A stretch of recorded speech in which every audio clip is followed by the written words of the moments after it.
काहे करे जा। अरे समियाना में आग लगे बुका हो, हई चोली के चीज हिला के हरे बरती में मार करे बुका हो।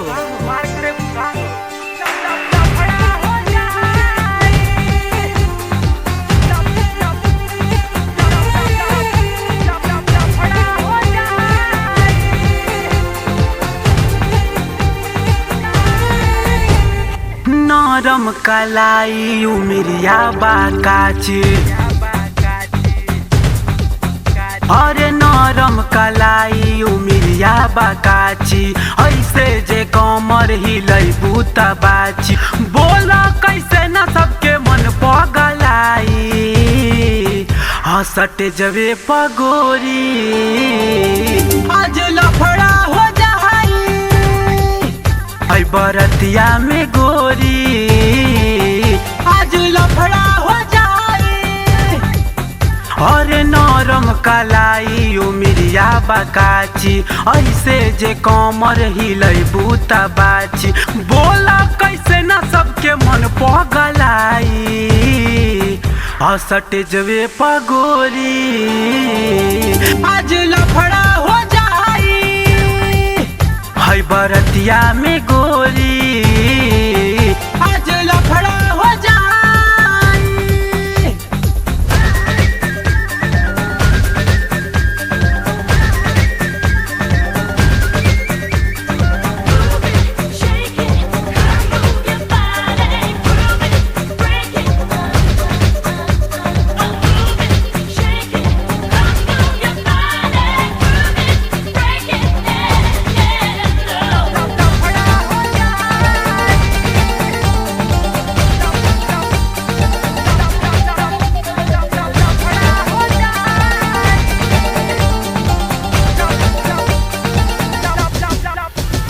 ढकन गोरी सुघर बदनिया, छोटे से कपड़ा में आवन हो।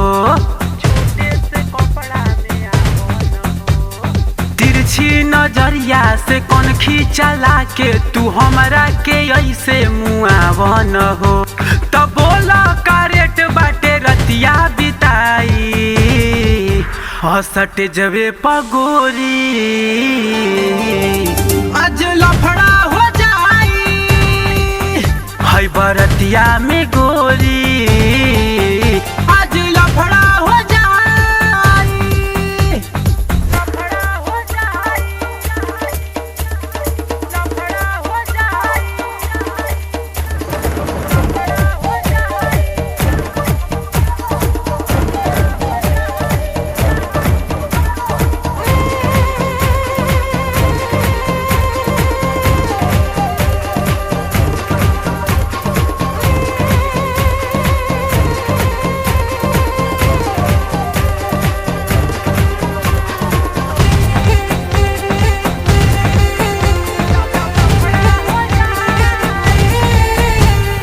जहिया से अइलू औरंगाबाद गोरी, तब भइल सुबह सवा दीवाना तोहार।